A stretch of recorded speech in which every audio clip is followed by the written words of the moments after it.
What's up guys, today we'll be discussing the wildcard week of the 2024 NFL season. First up are the Tampa Bay Buccaneers versus the Washington Commanders. The game started with some nice connections between Baker Mayfield and Mike Evans, but they failed to score a touchdown and had to settle for a solid 50-yard field goal. Jaden Daniels then took over with the Commanders and he had a very nice link up with Terry McLaurin, but they then failed to capitalize on the play. Daniels was struggling in the first quarter of the game, really having trouble to get into his rhythm in his first NFL playoff game. Both teams struggled for the rest of the first quarter. In the second quarter, the Commanders' offense started to play better and Daniels managed to get a wide open Brown for a touchdown. Right at the end of the quarter, the Commanders added a field goal to the score, right before the Buccaneers had a strong 74-yard drive to end the first half with a touchdown, tying the game. In the second half, it was once again the Commanders scoring a field goal before the Bucs took the lead when they scored another touchdown. The game was going to be decided in the final quarter, with the Commanders first taking back the lead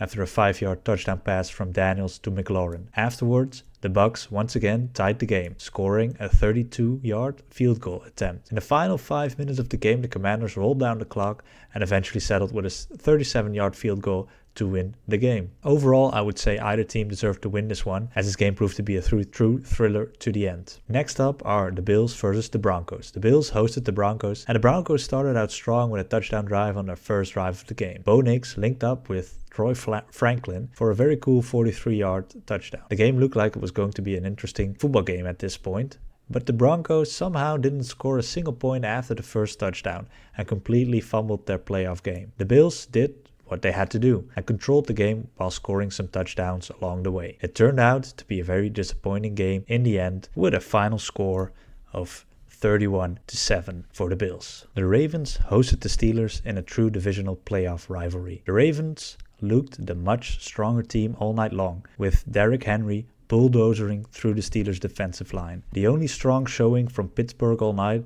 was their third quarter, where they scored 14 points and seemed like they were going to be able to make it hard for the Ravens to clinch the game. Still, in the fourth quarter, the Ravens controlled the game and just ran out the clock while on offense, while denying any progress for the Steelers on defense. The game that really surprised me were the Chargers against the Texans. I personally expected the Chargers to have a strong performance here without a lot of problems, but I was proven absolutely wrong. Herbert threw for 4 interceptions, although you could argue 2 of them weren't his fault, but the receiver's fault. Still, 4 interceptions with only 1 touchdown to show for it. CJ Stroud, on the other hand, didn't really perform that well either, throwing for 282 yards with 1 touchdown and 1 interception. But his teammate, running back Joe Mixon, rushed for 106 yards and 1 touchdown, while Nico Collins caught 7 receptions for 122 yards and 1 touchdown. Overall, the Texans were the more balanced team, while the Chargers really needed Herbert to perform better. This in the end led to a 32-12 victory for the Texans. Next up are the Packers against the Eagles. The Packers started the game off awfully,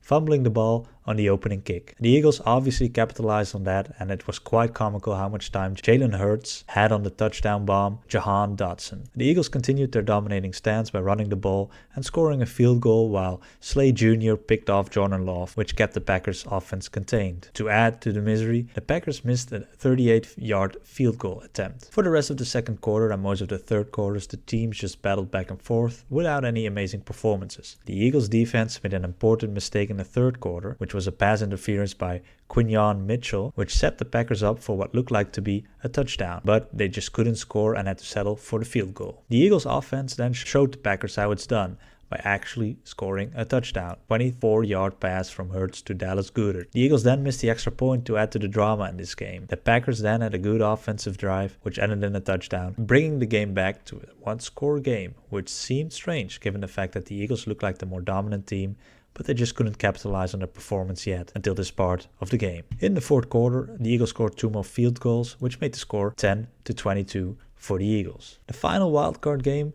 was the Rams against the Vikings, and boy was I surprised with this outcome, just like pretty much all of the NFL.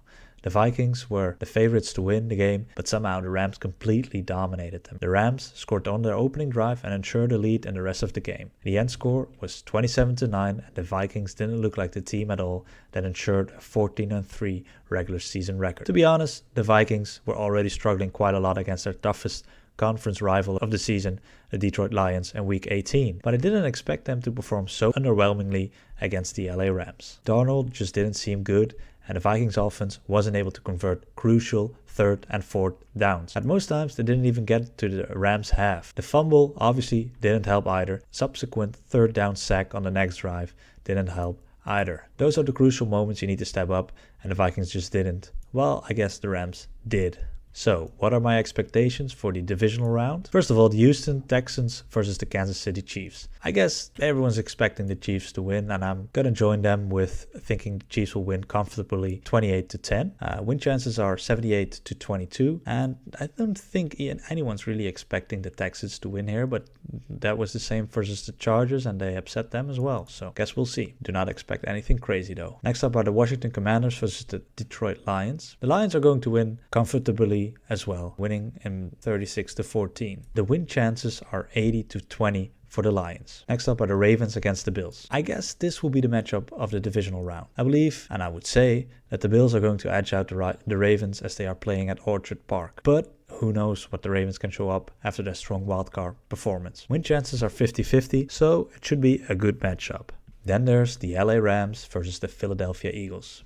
The Eagles play at home and are the favorite to win this game, with their odds being 70% to win, while the Rams have a 30% win percentage. I would also be very surprised if the Rams can upset a good NFC team again, but you can not really count them out after what they did against the Vikings. We'll see, but I do still believe the Eagles are going to win 26-10.